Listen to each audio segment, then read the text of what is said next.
Hey everyone, we want to welcome you back to our channel. We've missed you for a while we've been putting out alerts and things of that nature. Some of you have wrote in or called in and said, hey, where did Rick go? Where did Kevin go? And we appreciate that because you missed us, but we wanted to let you know what happened. We all know that COVID-19 has been a huge issue, both in our community and outside the community around the world. America has lost over 500,000 people, and that's sad. And I was almost one of those. I spent a few days in the hospital. Didn't even realize I had COVID until it was almost too late. I'm glad to be back. Glad to be with Kevin.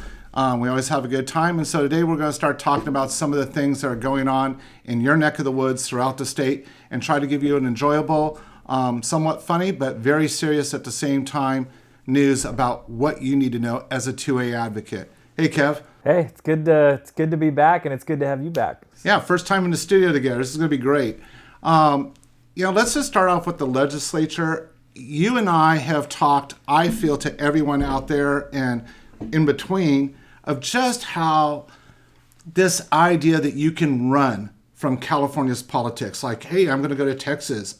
Sheila Jackson Lee had to throw that in there. Or I'm going to go to Idaho, or I'm going to go to Montana. You can name the state. And I've heard you tell people at grassroots meetings like, you can't run, you can't hide, this is going to follow, and people guffaw at you, laugh at you, as it were, make fun of you. I've had the same thing. And now, strangely... It's here. Right. We finally have that federal legislation that is rearing down our neck. We've been telling people forever that California and New York are kind of ground zero for these pieces of legislation. It was only a matter of time before we got somebody in office who agreed with it and wanted to make it national. So it's also interesting just because the federal legislation on the books right now is looking to overreach even more than what California and New York currently have as laws. Wouldn't have expected that. Californians haven't really been paying attention to federal legislation in the firearms community for a while, just because we were so far ahead of the federal laws anyways. So it's kind of interesting. This is even going to affect Californians more negatively than we thought it would have. Oh, you mean like that little $800 license that you have to go get just to have your firearms? Yeah, and I mean the license, the fines, all the hoops that you're going to have to jump through. And of course, what's going on with this, as always, are the talking points of closing loopholes and all of this stuff that just doesn't exist, and it hasn't ever existed. And the part that I'm struggling with is the Democrats, as always, are talking to people out there, talking to us, talking to everybody in between, that H.R. 127, which is the bill we're talking about at the federal level, that this is somehow going to make it fair for everybody, safe for everybody. Yeah, I know both of us have been out in low-income communities talking with members of the 2A community, especially the over 1 million new people that during COVID-19 this last year purchased their first firearm. Many of those are single parents living in a low-income, high-crime area where local law enforcement has said, hey, we can't protect you. And yet those people on a shoestring budget, and I'm not joking, like they had to make hard decisions like we're going to go without this to buy this firearm and get some training. And now they're going to be saddled with, I think it's every couple of years, this $800 license and everything. You are actually pricing people of color, low incomes, socioeconomic hardship families. You're removing their ability to protect themselves. How could this possibly be fair? It's not fair, and it never will be fair. You'll see that these types of communities nationally have been targeted for a while. I mean, if you actually look at the highest gun crime rate cities, which, by the way, you could probably count on both of your hands, that actually account for the majority of gun violence in this nation, they all have very strict gun laws. They all have countless laws that have the word safe in them. So is it really going to keep us safe? I mean, the statistics would say no.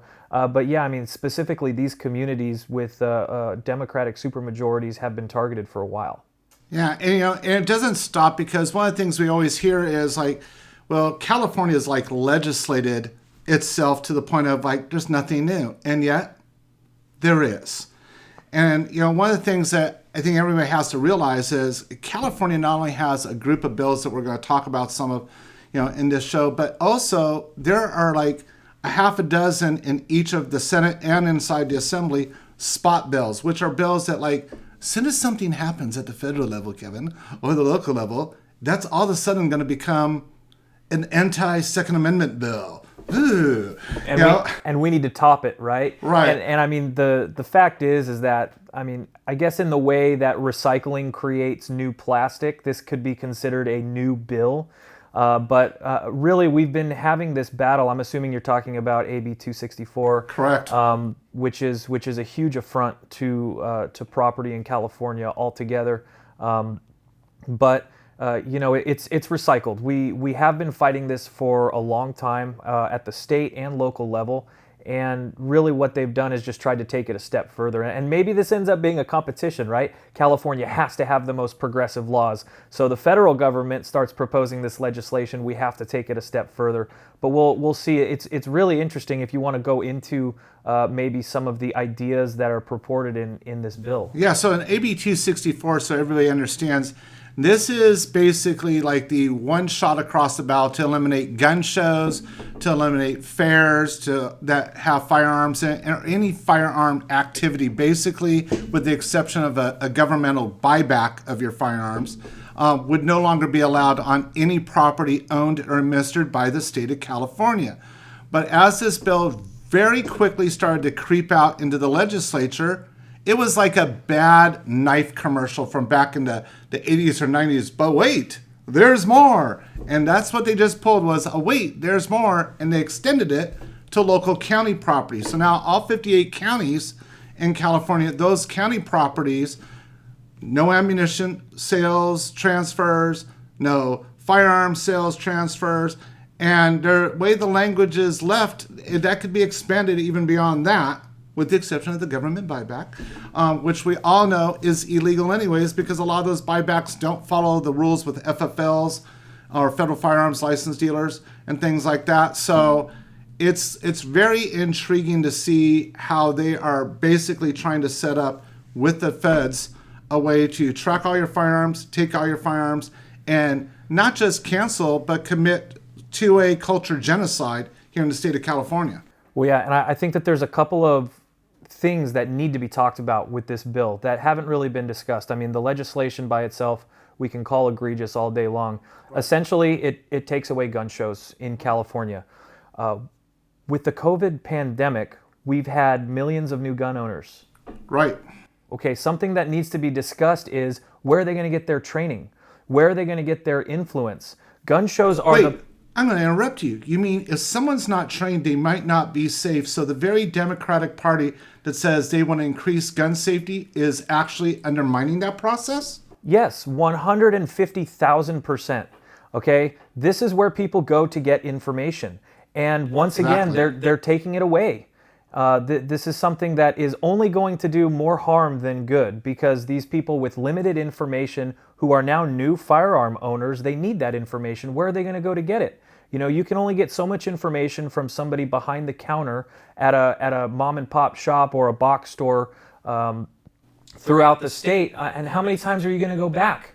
That's where people create relationships that they can continue to learn more things, especially being a new firearms owner. And really the other thing is, you know, we've been preaching for a while, is that, you know, the firearms community is pretty niched out.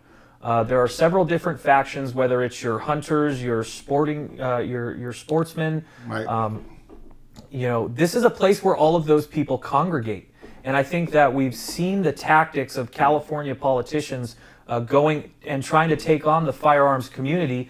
They do it one piece at a time. Divide and conquer, a classic maneuver of the Democratic Party here in California. Right. So when they create a piece of legislation, say aimed at the hunting community, they're counting on other parts of the firearms community to not care. And that's how they get these things passed. So by taking away a gun show, you're taking away another opportunity for these communities within the firearms community to mesh, to congregate, to share ideas, and perhaps even to get together and form new ideas which may further the firearms community as a whole. You know, you bring up an excellent point, and we need your help out there to understand this. You may be a person that, you take your shotgun and you go do trap and skeet. And so when you look at something hunting, because you don't do that, and that's fine, that's your choice. And you don't do the 3-gun thing of going out there, with the AR-15 or a Glock pistol or something that, hey, this doesn't apply to me. And you're going to hear as we continue on some of this legislation, oh, yes, it does. A fight on any of us, I don't shoot a lot of things at the shotgun range, and other than warming up with my dog to go out there and go hunting. But you know what? I defend everything that might impact somebody who has a shotgun. I don't shoot black powder, but I defend them. I don't shoot 3-gun competitively. I defend them because I realize they're really trying to get you out of the picture so they can come at me. And we've seen that in the hunting community for the past decade as they've tried to slice and dice that group up. And I think some of the encouraging things that we have to say about this is that the effort has already been there. I've been to these local government meetings in San Diego, in Orange County, in Ventura. There have also been up in the Bay Area. There was a huge groundswell of people to come out and say, look, this is my right, don't take away my gun show. And here's the fact of the matter, everybody. We have to do it again. And after this time, we'll probably have to do it again. This is just the nature of the beast we have in California right now, but it is time to activate. This is moving through committee. We need to contact our legislators. Rick, tell them how to do that. The way you can do that is this time, don't only contact your assembly person or your senator in your district. There are other people now to contact. Your county sheriff, because remember, we said they're doing this on county lands as well.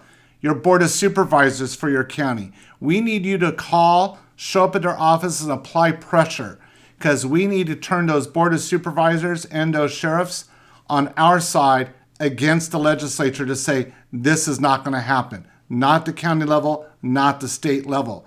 But Kevin, you brought up something that I've really been doing a lot of thinking about, including during my recovery, and that was, we tend to have this idea of fatigue. You and I, how many years do we have to fight this? At least one more. Right. And we say things like that, but, when I was in the hospital, I was doing some reading because that's all you can basically do when you're trying to breathe. And one of the things that I stumbled back upon was we're coming up here in just a month on April 17th, which is a big day for Second Amendment enthusiasts because Lexington and Concord. And what hit me is, as you and I have talked so many times, that was a time period in the history of the formation of this country. We weren't Americans yet. We were still British citizens. But, there were things like the Boston Massacre. Did we start a war over that? Nope. Taxation without representation. Did we start a war over that? We had a heck of a cup of tea, but no. Yeah. We dumped all that tea. Didn't start a war over that. Didn't start a war over soldiers being placed in our homes. But when they came for our guns and our powder at Lexington and Concord, it got real fast, and it became the Revolutionary War that made America. The fact is, folks, fighting for your Second Amendment rights is coming up on its 250th anniversary. And when Jefferson said, you're going to be fighting for these rights for the rest of your lives as a country, this is proof of what the Founding Fathers said. We're going to have to fight for these basic human rights. We lose the Second Amendment, you can already see, I'm not going to get political, but you can already see where the First Amendment is being sliced and diced right and left over the last couple of years. This is a fight for what our Founding Fathers gave us that made this country great. And, you're either in fighting for it or you've already given up. And I guess fatigue is just not going to be an option. And it's certainly not here at CRPA. And our appeal would be, let's get coordinated. Let's be as efficient as possible. That information you can find through the emails, becoming a member of CRPA. And that's what's going to help us get done what needs to get done in order to preserve these rights. And I would tell you, if you're feeling uncomfortable, like I don't know what to say, because, none of us are born with how to talk to politicians, offices, things like that. Kevin has an outstanding program called the Chapter Program. It runs up and down the state in the majority of the counties. Contact him, contact your local chapter, and they will help you get the skills built up to go do this. And a lot of them will go with you the first time out and help you do it. And that's highly important because the more of you doing that, the better for all of us. Yeah, definitely. These people are charged and ready to go. We've been working with them for a little while now, so they are not just there to fight for themselves, they are there to fight for their communities. And for everybody in those communities, whether they want their Second Amendment rights to be fought for or not, these people are going to step up to the plate. There's always room for more, though. So contact us. We can get you in touch with the local chapters, and away from there, the more voices, the better, obviously. And on our show today, we want to show you that just as Kevin's been talking about this whole slicing and dicing, when the legislature comes after a thing like gun shows, they just don't come with the let's remove state and county lands. They get real personal, and they make it slanted to help divide us. And I think the perfect bill to look at as we round out this show would be AB 311, which is dealing with the term precursor parts, which for the past 2 years has kind of been this thing of, well, what is a precursor part? And you go to the California DOJ, who's being saddled with the task when they have numerous tasks that Kevin and I could go on our own show saying that they can't handle already, with the idea of defining and making sure precursor parts aren't out there. I was talking to a friend with shotguns, and he goes, well, precursor parts, well, that's just the stuff with AR-15s, Rick. And I said, actually, no. So getting into this, I'm going to give an example of a precursor part to Kevin. So there's, you go to gun shows, and I used to do this all the time when I was a scoutmaster. I would go and buy magnesium because you can use it as a fire starter out in the woods to get a fire going even when it's raining out. And those come sometimes in like 1 pound blocks or 5 pound blocks. Now, many people that work for counties and states cannot tell the difference by glance of a 5 pound block of magnesium or aluminum or any other metal for that matter. Technically, that is a precursor part because placed in a CNC machine, you can make it into whatever you want to. It could be a really cool statue, it could be an AR lower, it could be whatever. What the AB 311 says is, if we find a precursor part as yet defined, but let's just run with the block theory, we can shut down the show. The show promoter can't have a show for a year, which means wherever the show promoter was renting from is now leased those dates out to another group, maybe your local We Love Marijuana group, whatever it might be, and they put that out there. I hear there is a lot of revenue in that. So. Yeah, there probably is. And I wouldn't doubt that. But my point is, we're not having a gun show there anymore. And that now impacts everybody, because that means if I'm a shotgun guy, I ain't buying chokes at a gun show. I'm not picking up a new sling. I'm not picking up a new case. I'm not picking up ammunition, which, while it's scarce, I just eliminated that option. I can't, as you said, commune with people, talk to people, get training, any of that. It's just another tactic on the same front of a war. And can we please, just anybody, provide me with your take of an example of a precursor part? Leave it in the comments. I would love to see this. And, it's really interesting. Generally speaking, the people that we see advocating for the Second Amendment are those who want limited government. Right. And this is, once again, the exact opposite. I can only imagine if I was sitting in Sacramento wanting to be able to enforce whatever power I wanted to enforce, this is what I would do. Let's take a completely ambiguous thing, call it a precursor part, and say, by the way, if we find you in conflict with this law, we're going to shut you down, or we're going to take whatever we want. This is ridiculous. I don't understand how we as a citizenry allow people to control us like this. It's ridiculous. Well, it reminds me of that famous quote from Ronald Reagan, and I'm probably paraphrasing it to a degree, but where he said, the scariest thing you could ever hear is someone knocking at the door and saying, I'm from the government and I'm here to help. Not even. That's exactly right. And this is what they're doing, all in the name of safety, right? It always comes back to that gosh darn word. But yeah, I mean, they're going to tell you that they're trying to keep you safe, but the fact of the matter is that a block of magnesium isn't going to do anything to you. Right. You know what I mean? So I'm not sure how they're continuing to get away with this. This is a really bad bill, though. We need to speak up about it. I think finally, as we close out our show today, we got to tell you there's a lot of other bills that we're going to be talking to. We're going to be dissecting them, breaking them down so that you understand all the parts of them. But just to let you know what's out there, we have bills that are designed to further divide us as a community. And one of the things that they're talking about in Sacramento, and I'm going to leave you with this, because if anything that Kevin and I have talked about today hasn't got you fired up, we're going to leave you with something every week that will hopefully fire you up. So here's the idea. Sacramento's plan this year is a series of bills, as in not just one bill and not just one house. They're mirroring each other, almost like Kevin said earlier, competitively. And here's the concept. If you are a criminal and you might have used a firearm in the commission of a heinous crime, such as armed robbery, murder, rape, whatever.